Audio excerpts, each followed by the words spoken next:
Hello. Hey, everybody. Should get this thing up and running now.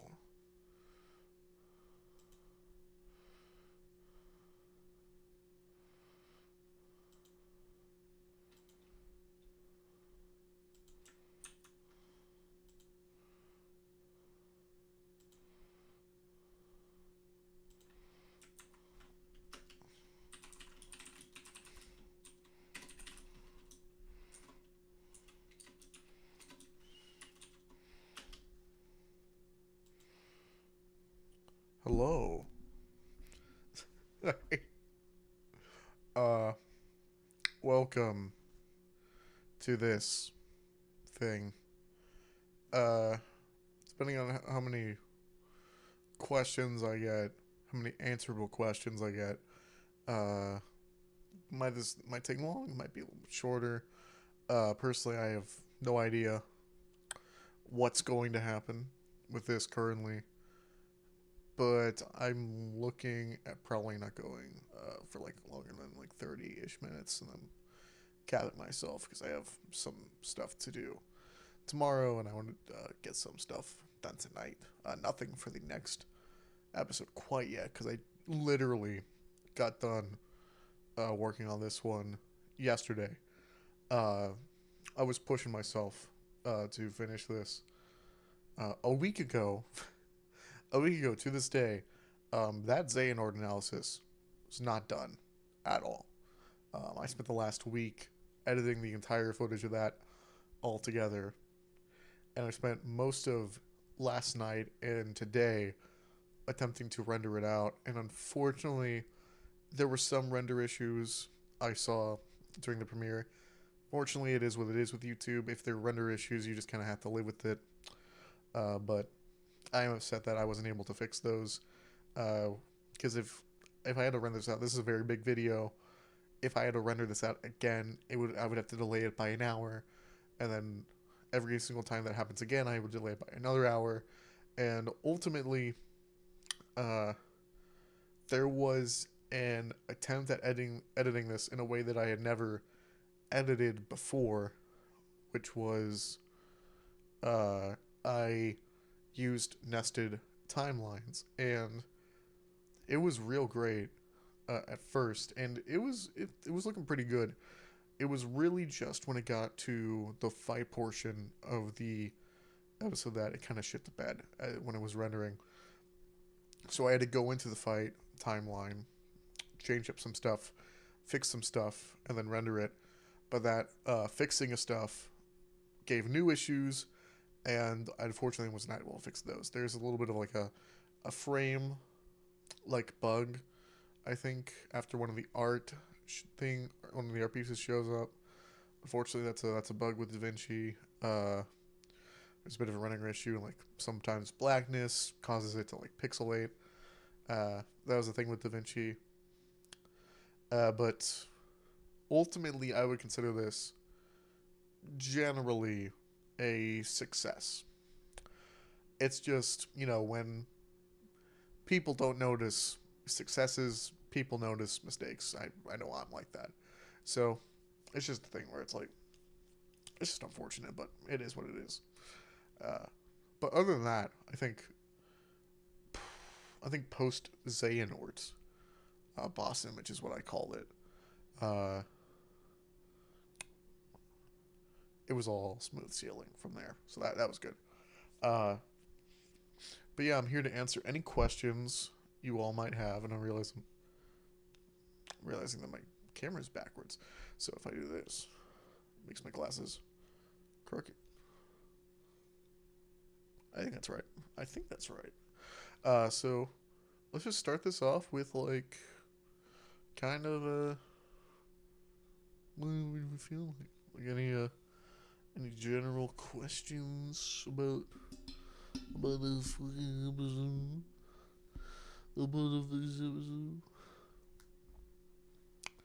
OBS does not tell me uh how many people are in the stream. I also can't see right now, so that's part of the issue. But I can kind of make out chat. So Oh, my eyes are watering.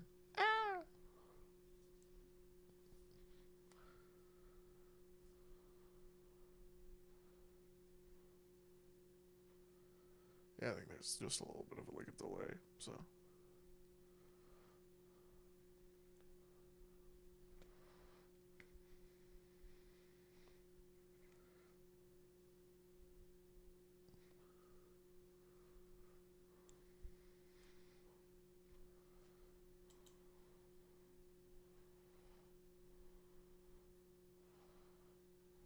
Ball.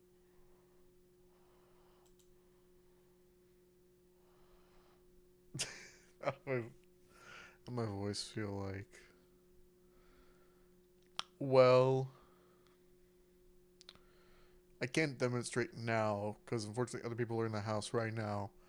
But I uh, I'll get to your question here in a minute 10. Um, so I personally was like I've been kind of working as a skill for like vocal purposes to be able to scream without damaging my voice. I'm still working on it, but like I use the part of my throat that doesn't really cause me too much strain. At least right after, I can do a couple of like screams like that. I know I had to. I remember I had to re-record those screams actually, uh, because they kept on peaking, and unfortunately that peaking is still in the episode a little bit. Just with like the way I have to record these is like I don't have like a studio. I have this space. Actually, this thing right behind me is like a little foam encasement that I put a blanket over because that's as much like sound isolation as I can possibly get in this area of like my space. It's directly connected to my computer, which I'm currently on, and my webcam up top of. Uh, but short answer, no. I was okay to. I think I had to.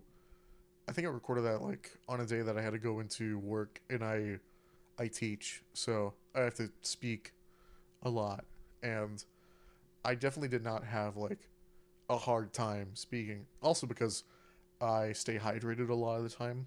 You know, staying hydrated is very important. If I'm not hydrated, if I'm not drinking like water or a drink, but specifically water while voicing, I'll definitely always have like a water bottle or I'll have like a gigantic like jug of water. I actually like those more just because they have more water and I like drinking water.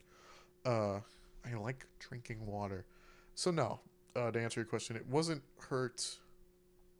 My voice didn't necessarily hurt uh, because I have like I've been working on training it specifically.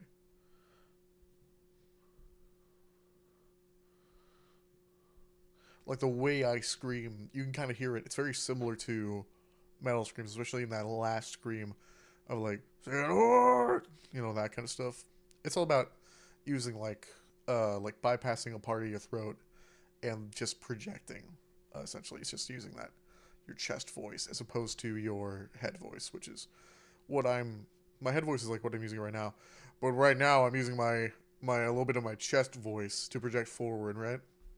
Just a general voice thing, yeah. Said stay hydrated.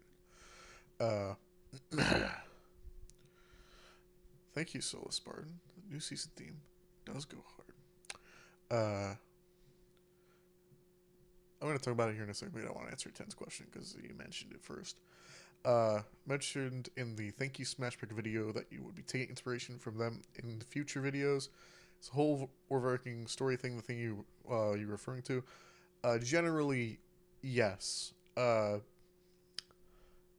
can't remember exactly what the impetus for this was, but I think what happened was I had the general concept for this fight. For like to put it in perspective, I in the while working on season 2, praise be the name, um, it became like really clear that like I wanted to do Ganondorf again because of Tears.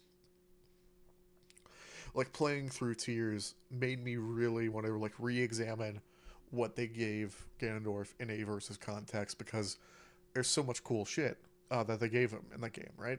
There's all those weapon types, the cool redesign, the secret stone, and the dragon. Uh, so I wanted to have like all of those in a versus fight, and I thought about like what character would fit that vibe the most, right? And eventually there were a couple I was kicking around in my head, but I think I landed on Xehanort specifically because I feel like he's this other character that has a lot of like really like intense gravitas to him that not a whole lot of other video game bad guys have. Uh, there's a certain air to Xehanort, right? That like your run of the mill, like even like a Bowser, right? Bowser doesn't have like that same kind of like ooh factor to him. Like he's a recurring bad guy, but he's not necessarily like, I was gonna say evil, but he's not necessarily like devious. Whereas like Xehanort and Ganondorf both come from these kind of kid-friendly games that have deeply fucked up stuff in them. Like Zelda is really fucked up. People talk about it a fair amount, but maybe not necessarily like stuff that I find super fucked up about it in a good way. Fucked up in like a cool way. And KH is well known for being like overtly complicated, but also this huge interconnecting story of essentially a majority of major characters having to deal with intense trauma being caused by a singular source. Uh, and that source is Xehanort, and the source of like a lot of the fucked up stuff. And Zelda is Ganondorf, right? So it just made sense. They're both like, they are both kind of like, well, Ganondorf more so, but like I think Xehanort as well is kind of like how Ganondorf is like evil incarnate, Xehanort is like darkness incarnate. There's parallels to the two, and I came up with the matchup, and I was like, okay, cool. I have a matchup, and I have an idea for the really my teeth. I need ooh, I need to fix my teeth. Aside from that, uh, the Ganondorf Xehanort the matchup, and then I came up with the fight idea for it, or how it would go generally. Uh, and I got this idea of like, well, there's a couple ways I could go about it, but I think the most fun thing to do would be to make some like pre-fight videos, right? And I wanted that to be like a thing going forward, is like pre-fight videos explaining stuff that will get that like I didn't want to explain in the fight proper because it would take away from like pacing, or it wouldn't really add to the fight. It would just kind of be like unnecessary clutter. Uh, and I got that idea, and then I came up with the idea of like how Xehanort fits into the world of Zelda, and how Ganondorf fits into the world of Kingdom Hearts, and like this and that and this and that. And suddenly I'm thinking of like normally how I think about versus universe, which is like an intensely like thought out crossover essentially. And then I think to myself, well, what if there's more than that, right? What if there is a general like overarching storyline to be had here? And I'm not going to say too much about the general story I have planned, but I will say that Smash Bros. Was a contributor to the consideration of it. I won't say that Smash Bros. Was gave me the idea. I think I came up with, because the notion of like an interconnected like versus show with lore is not new, and I thought, well, also it was a thing where it's like I'm not looking to make this show forever, and I haven't fully decided yet, but I'm kind of leaning on season 3 of versus Universe being uh, either the second to last or the last season. At least the last season where the fights are more like the matchups and the episodes are like really thought out about where they go in like sequential order, and there's a lot more like thought and care put into just like what's happening all the time, uh, as opposed to like a potential season 4, which would just be me doing a matchup that I find cool, whatever the matchup may be. It could be like 10 Xenoblade episodes in a row. It could be 10 Invincible characters in a row. It could be a mix of the two. It could be, one episode is like a live action musical. The next episode is a murder mystery. Just something like that where it's, not as structured. That's the direction I see the show going forward after season 3, if it does continue. Because season 3, I'm looking to kind of be like a huge, huge bang. Like, I want. Like, the show is pretty much going to end, I would say, at the end of season 3. It won't necessarily go away after season 3, I don't think. I think there's going to be stuff that comes out after. But the vibe of season 3 is one of finality and coming home full circle, right? And the best way I could think to do that was to reintroduce a character and have this fight be a direct continuation of the fight from season 1. So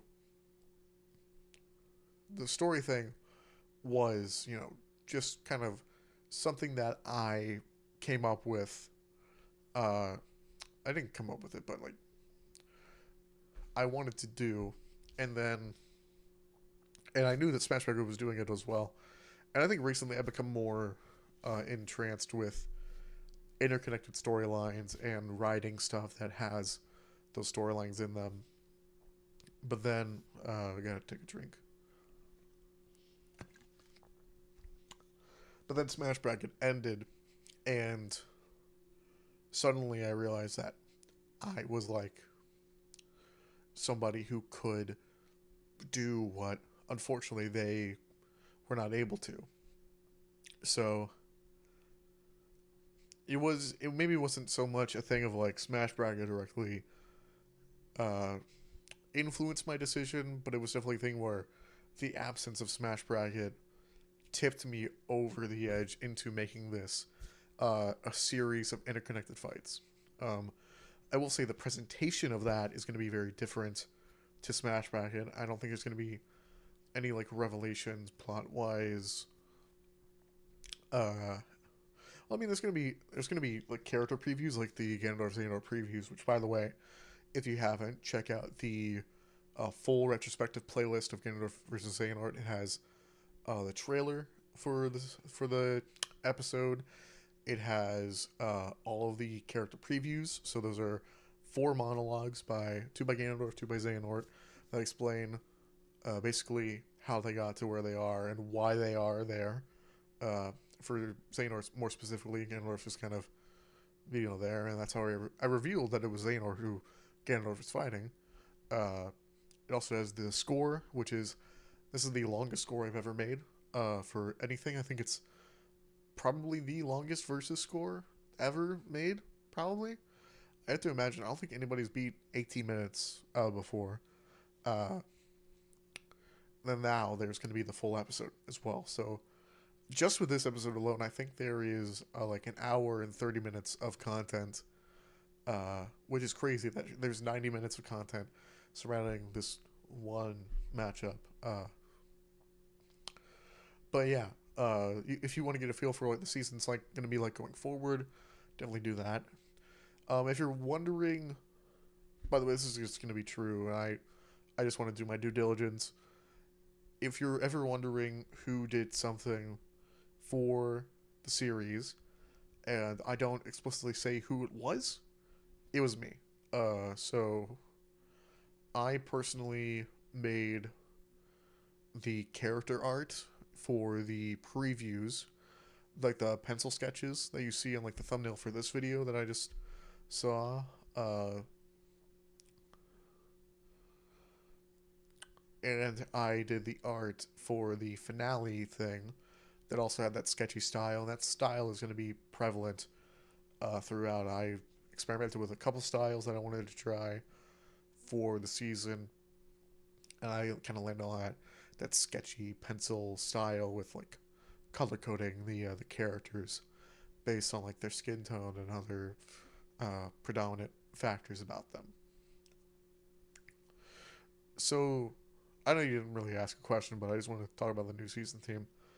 The new season theme was something I wrote in music notation software, which is something I don't normally do. I usually work in like MIDI and production, and I wanted this season to have a very different vibe from season two in a very like honest way.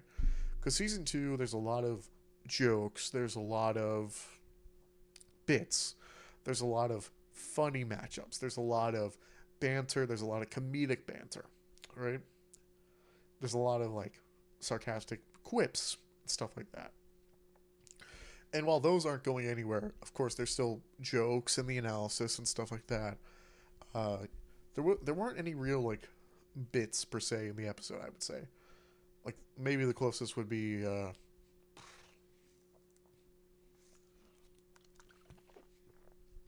like neck snap. Like that's a bit, I guess. But the actual fight itself, I haven't done this since.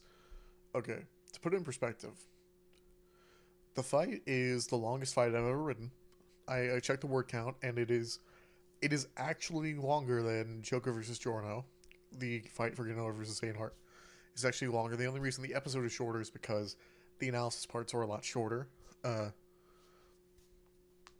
And there is not a single solitary joke throughout that entire stretch of 30 ish minutes, right?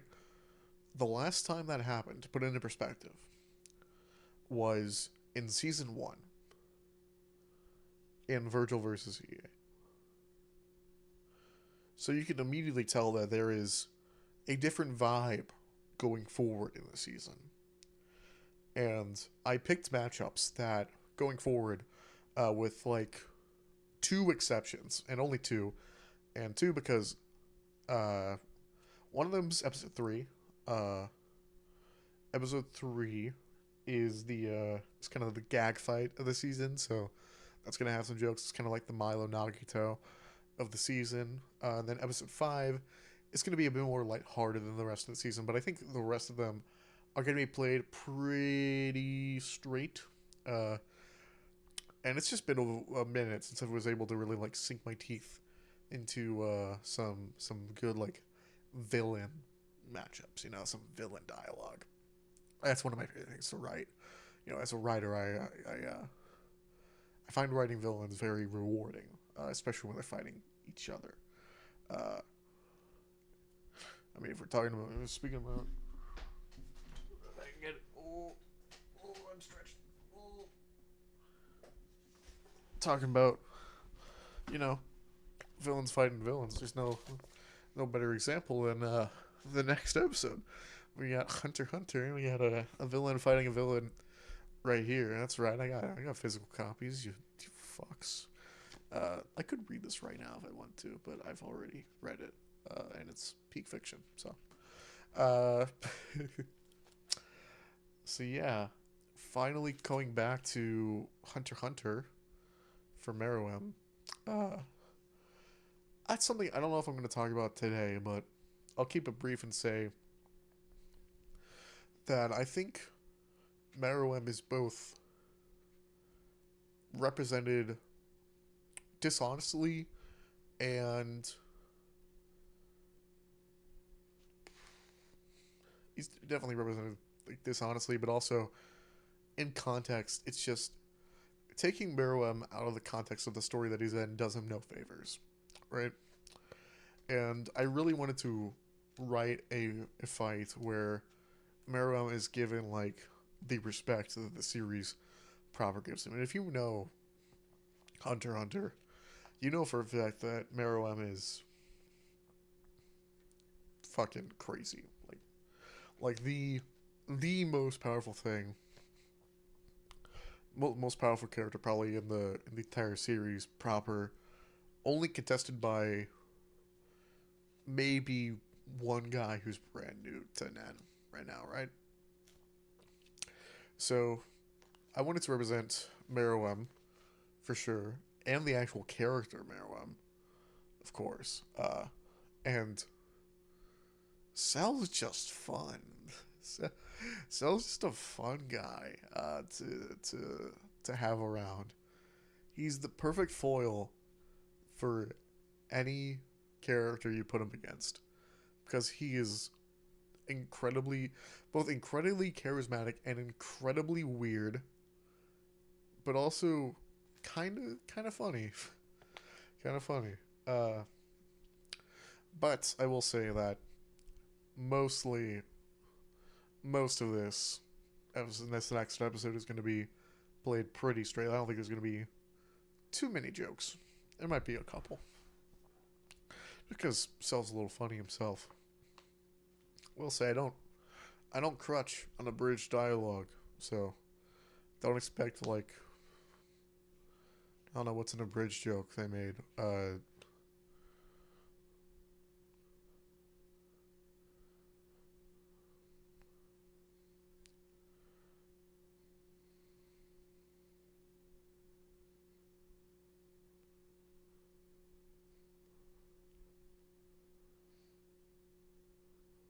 It's not gonna be in the episode. Yo, it fell. It's okay. So we're reaching near the end here of this. We have 5 minutes. Does anybody have any other questions, comments, concerns?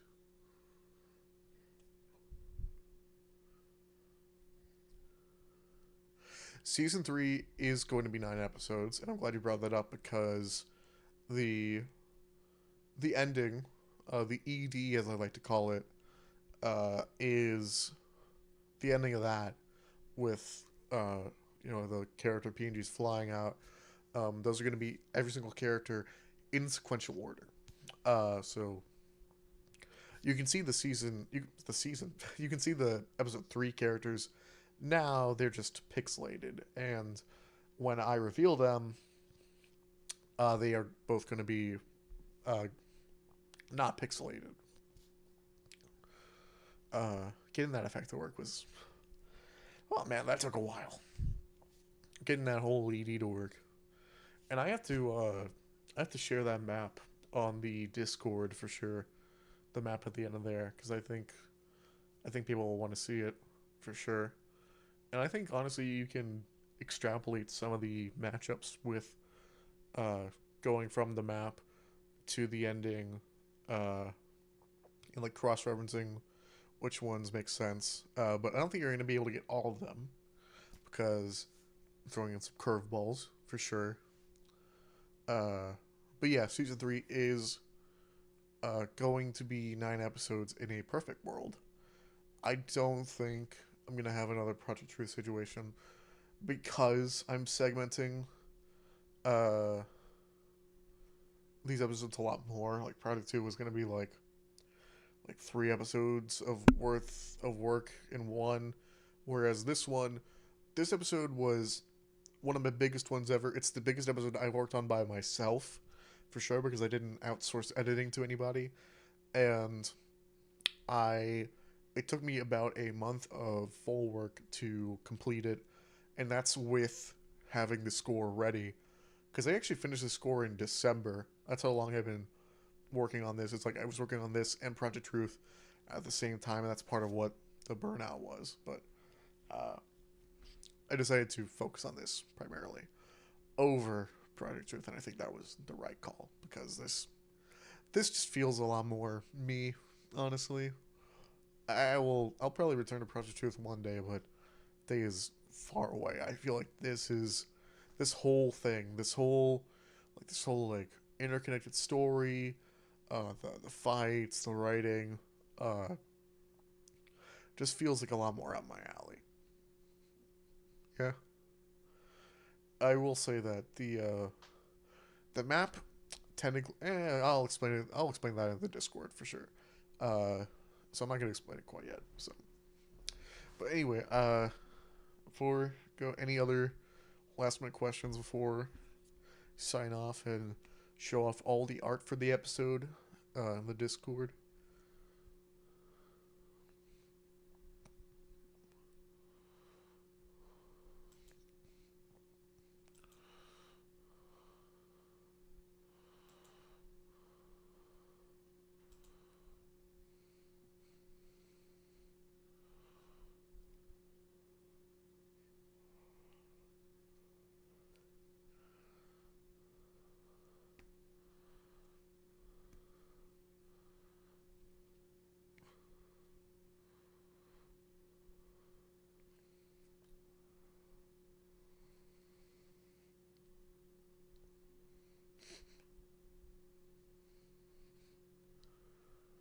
All right, I'm gonna assume that means got no more questions. That's all right.